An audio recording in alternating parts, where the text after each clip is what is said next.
Labą dieną, aš esu Darius Adomavičius, skubiosios medicinos pagalbos skyriaus slaugytojas. Buvau sugalvojęs ilgą gražų prisistatymą, bet viską sugadino, pasakė, kad esu sandėlininkas. Tai norėčiau prisistatyti kaip sandėlių vedėjas, bet okei, būsiu sandėlininkas.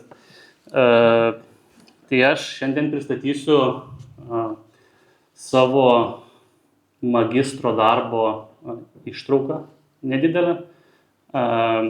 Pernai apsigyniau magistro darbo slaugos, atlikau vienoje įstaigoje, kurios vardo negaliu minėti, tyrimą smurto tematiką.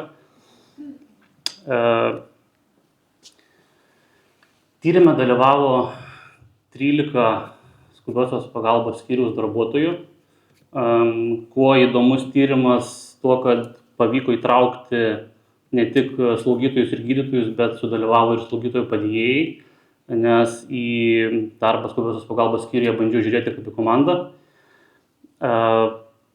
Pirma mintis buvo atlikti kokybinį tyrimą ir papasakoti istorijas, kurių statistikoje nepamatysit. Nes statistika, kad pacientas smurtauja, visą kitą mes galim pamatyti įvairiuose tyrimuose, paskaityti spaudoje ir panašiai.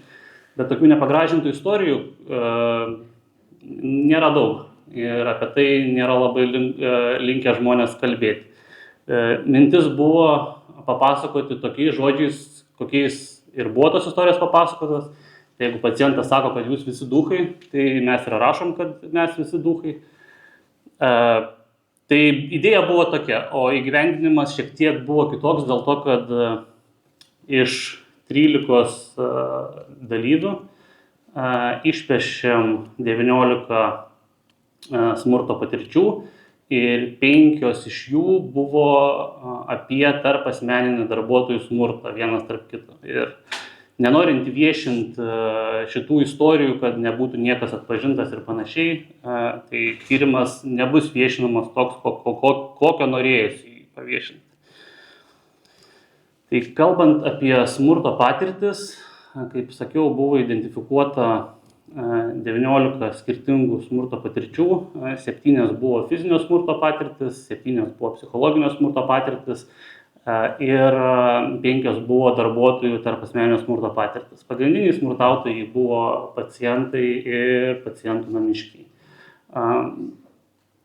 Nebuvo labai stiprių smurto apsireiškimų, kur reikėtų, tarkim, medicinės pagalbos ir panašiai, bet keliais atvejais buvo kreiptasi į teisėsaugą, užsukti teisminiai procesai, kurie dėja nedžiugino, sakykime, mūsų medikų, nes nei įstatyminė bazė buvo tam palanki, nei teisėsauga žiūrėjo palankiai į visus šituos bandymus įrodyti savo tiesą. Juolab, kad ir įrodymų trūkumas yra viena iš priežasčių, dėl ko medikai nesikreipia į teisėsaugą dėl patirto smurto. Smurto priežastis dažniausiai buvo įvardintos kaip nepalanki pacientui aplinka, kuris kelia daug streso, nežinomybė dėl laukimo laiko, ilgas laukimo laikas. Taip pat pati paciento būsena, kuri galbūt ir išprovokavo tą agresiją ir taip toliau. Taip pat iškelti labai dideli lūkesčiai pacientų, nes kai tu ateini į skubios pagalbos skyrių, tu užsikabini ant žodžio skubu ir tau skubu atrodo, kad turi būti padaryta viskas čia ir dabar, o realybė yra tokia, kad 150 žmonių mano lygiai taip pat ir visi nori gauti paslaugą vienu metu. Problemos smurto prevencijos yra tai, kad iš tikrųjų mūsų problemos įdomios tik tai mums patiems. Ir tie žmonės, kurie yra nesusidūrę su šita situacija, ne visada supranta tai, ką mes bandom pasakyti. Taip pat įvardinta kaip problema tai, kad nelabai yra iš tikrųjų kam pasiskųsti, nes tiek teisėsauga, tiek įstaigų administracijos nelabai žiūri tai ir nelabai nori apie tai kalbėti.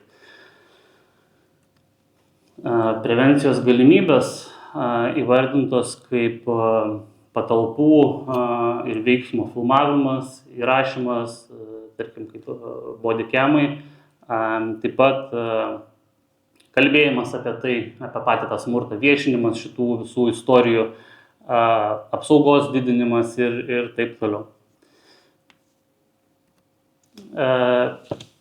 Po tyrimo, dabar kai praėjo beveik 1,5 metų, truputį pasikeitė įstatyminė bazė ir atrodo, kad mūsų maldų buvo išklausyta ir buvo priimti teisės aktų pakeitimai. 2024 Liepos 4 dieną priimtas administracinio nusižengimų kodekso pakeitimas, kuriuo sakoma, kad už medikui garbės ir orumo įžeidimą pacientui gresia piniginė bauda nuo 50 iki